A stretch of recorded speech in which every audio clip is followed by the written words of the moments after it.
news on the injury front. Langford coming around. He's thrown to the bases today. He's all set to DH here soon. Is he going to swing today? Oh yeah. Off live pitching somewhere? We're gonna take some swings in the cage and see where he's at. But yeah, that's kind of the plan. Is Friday out? No. You're talking about the weather? For him to play? For him to play in the field, yeah. He might DH Friday? Yeah. And what about Jacob? Jacob, he's scheduled to go still on Friday. Our reports are the rain should be done by 1 o'clock. Field should be in good shape. Be a little chilly, but not bad. I think in the mid-50s, somewhere in there. So right now he's good to go.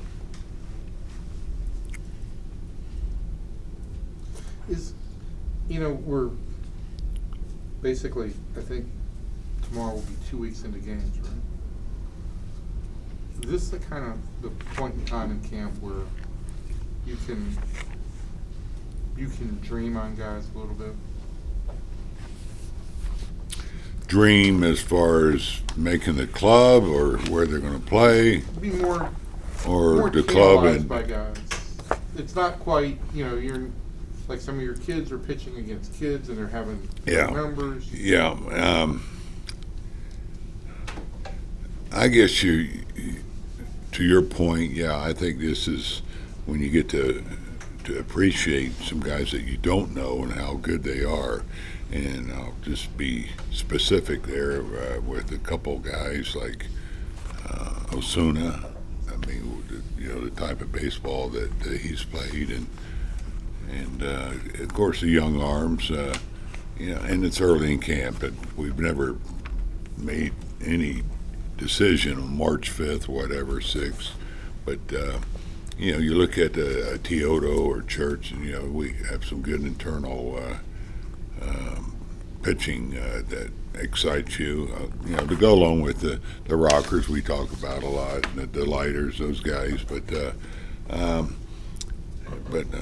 it's still important. I think that we give these next 2 weeks give these guys time, some of them, to see how they will play against some veteran type, whether they're facing their pitching or our pitching, our young guys face their best hitters, things like that.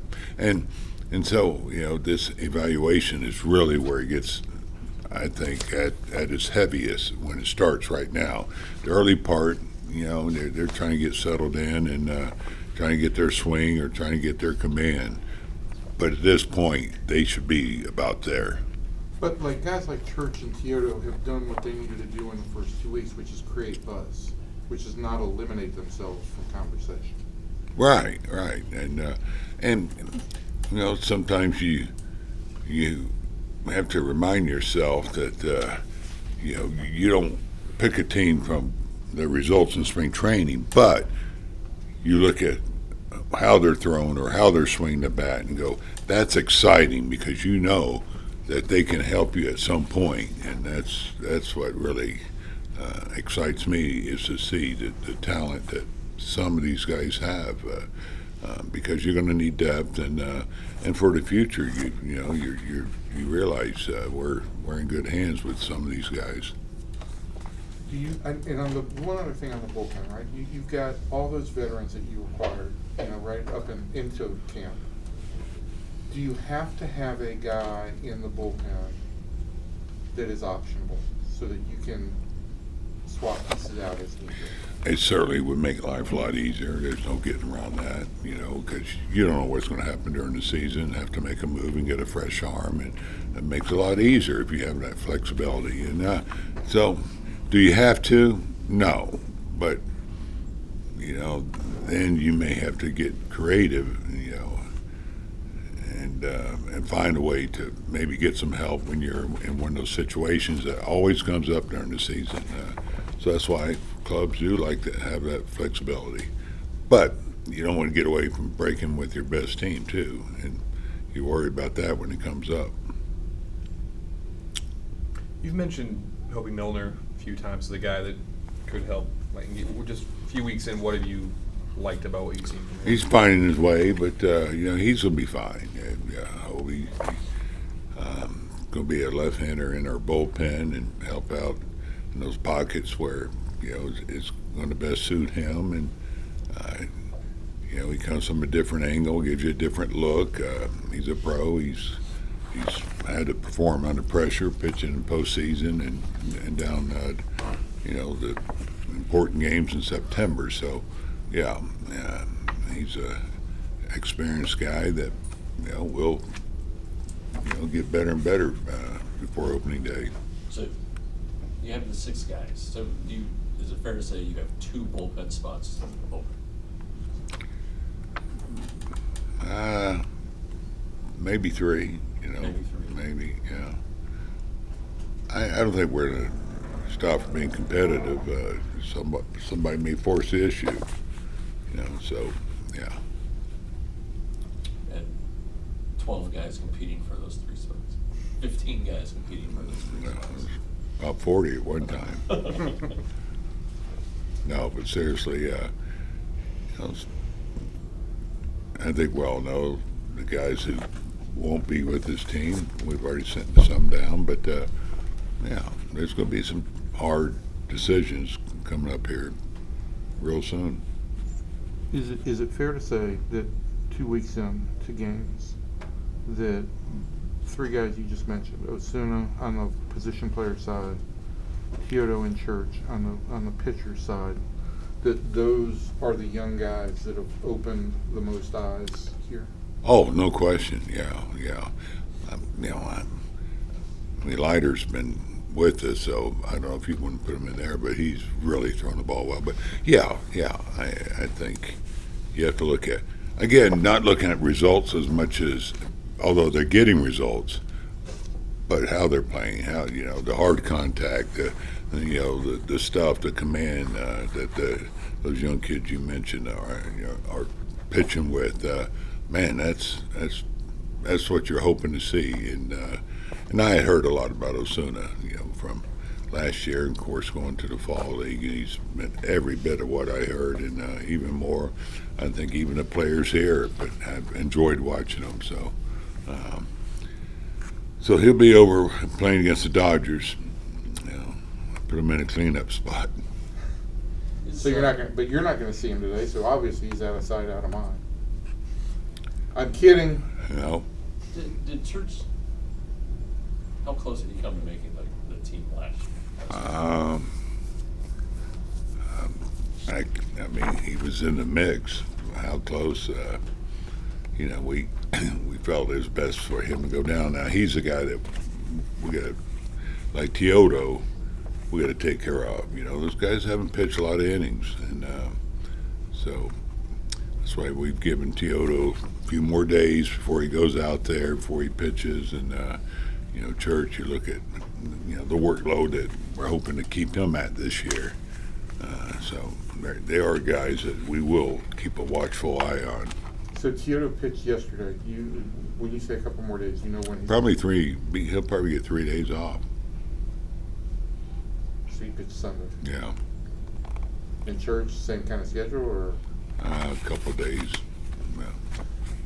when you say beyond the results, right? And we've all looked at the results, and we obviously, it's great now that Hawkeye is in the stadiums, and we can look at exit velos and pitch velos. What are the things that Church and Teodo have done for you that do, create an impression? Attack the zone. A lot of young guys, they pitch away from contact, or they're showing the nerves out there by not being able to throw strikes.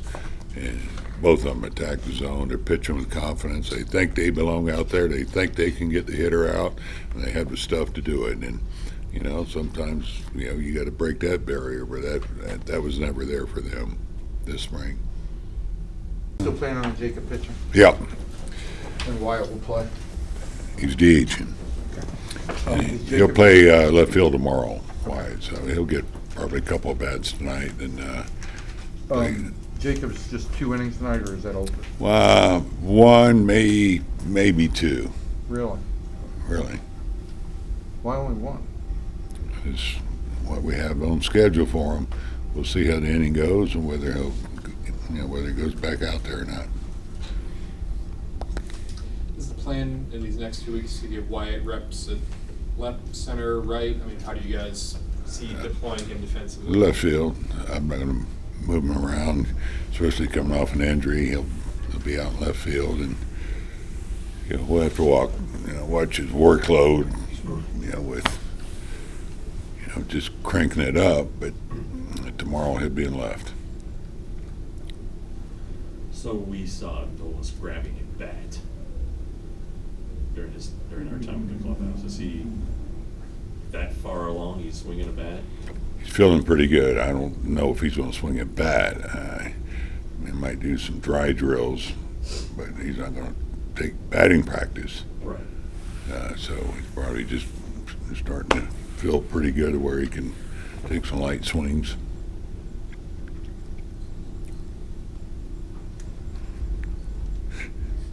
What? Did you guys consider? No, I Have like you guys it. considered scratching DeGrom and Wyatt? Or- We talked about it. Yeah, the weather. Yeah, weather right now. I talked to Buddy Black. He says they're good to go. Field should be fine, and so one's DHing and the other one's not going to pitch. 1 maybe 2 innings. The mound should be fine. It's been covered, and so no issues there. So, I just want to ask, it's a completely dumb question, right? But what we've all learned from our experience, the whole focus of spring training is getting everybody out healthy, right? You get a day like today where there is some moisture, like they're playing, right? And it's raining. The field is wet there. It's cool. What makes it a point where you're like, there's more risk than reward? I think you look at the field, you look at the weather. I mean, you're talking probably mid-50s. We're going to play in colder weather, in April. So, that's not an issue. It just matter of the condition of the field. And again, our reports are, it should be fine. I will look at it when we get up there, and I think if it is risky, then you'll see some guys come out or not play. Yeah. You don't seem worried. Well, I played in Calgary. It was about 14 degrees, so but trust me, I'm not being insensitive to what the situation is. We'll look at it when we get up there and walk around, and if it's too wet, then we went up there last spring and tried to play. If you remember, I got a pitch and got one of the worst storms we've ever seen. So, things can change. We just I think we look at things sometimes too black and white. It's that's just the thing that's hard for me is if there's any risk. Oh, I wish it was 72 and perfect every day. I know. But you're spoiled being in Texas with a dome. That's it. What have you seen from Nick Ahmed this spring? Home runs. I've seen those. But, Nick's a pro. He's so gifted defensively, and he's a guy that can do some damage. I've seen it. I had to see Nick a lot being in the National League West for years, and he's had a good spring, and he's doing what he needs to do, and but that's always there for Nick. Is he's a threat. He's got some juice, more than what some people may think. Is it? He's got a shortstop down pretty good. Really good. Can he play first base? I'm guessing he can play anywhere. What, He has not played first. He hasn't played third, but he's been at second a little bit. Will he play those positions this spring? I don't have it playing right now. Butch, and listen, I'm not asking you to put together a roster, but I do want, on this question, I just want to ask you some thoughts here. You guys went out and signed Pilar, and there's clearly a potential fit for Pilar as a right-handed hitting center fielder, right? Right. But if you carry Pilar, barring an injury, there's going to have to be some movement somewhere else. Right. And I keep looking at like Duran, and I'm like, where is Zeke's role exactly fit? Does he have a specific role? Not specific. He's a guy that gives us versatility. Another infielder. He's a guy that's done some good things here. So, he's in competition with guys like Pilar, who gives us a right-handed bat against lefties out center field. Again, looking at Leo and Carter against lefties here. And so it's another very viable option that we have. And you look at Haggerty, these guys, Barnhart, that have experience and have done a good job here.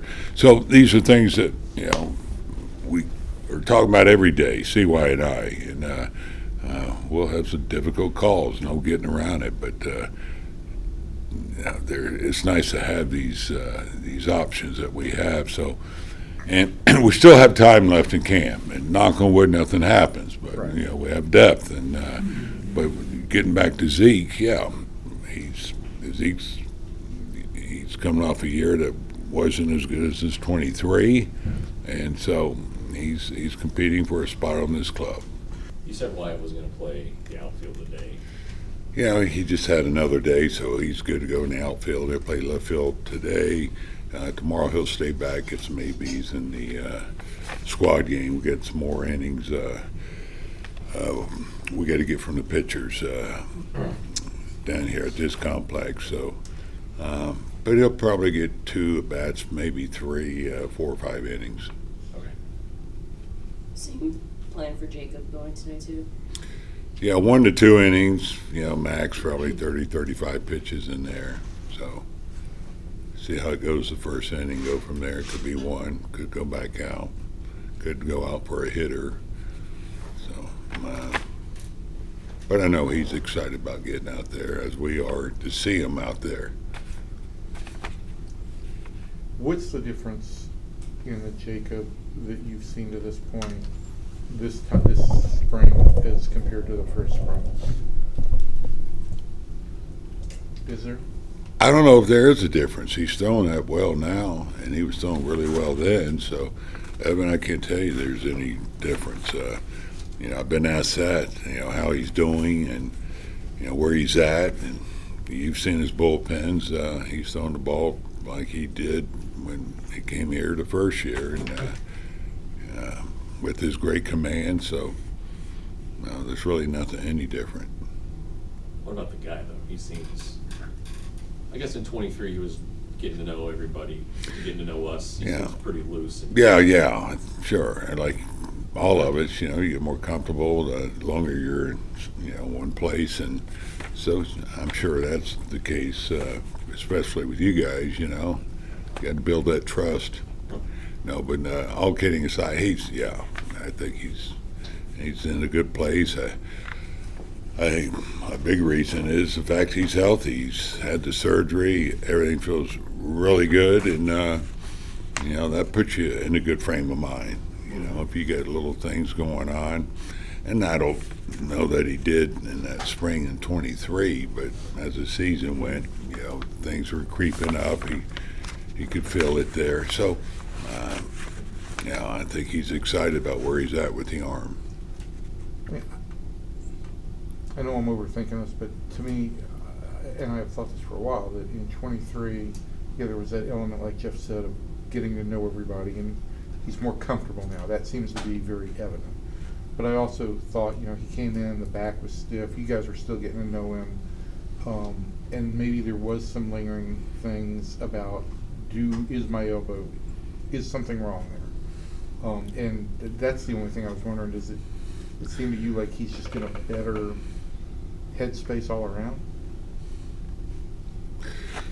Looking back at 23, I mean, his first time out was really impressive. So there was nothing that indicated that something was bothering him.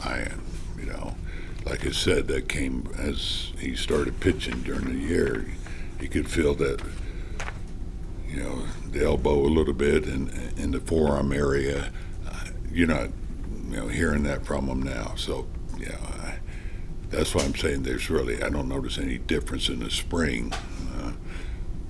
But I have noticed a difference in just, his, I guess, to hop to his step, he's smiling more, he just seems like he's in a much better place. And like I said, I think that's because, it's been fixed and he feels great.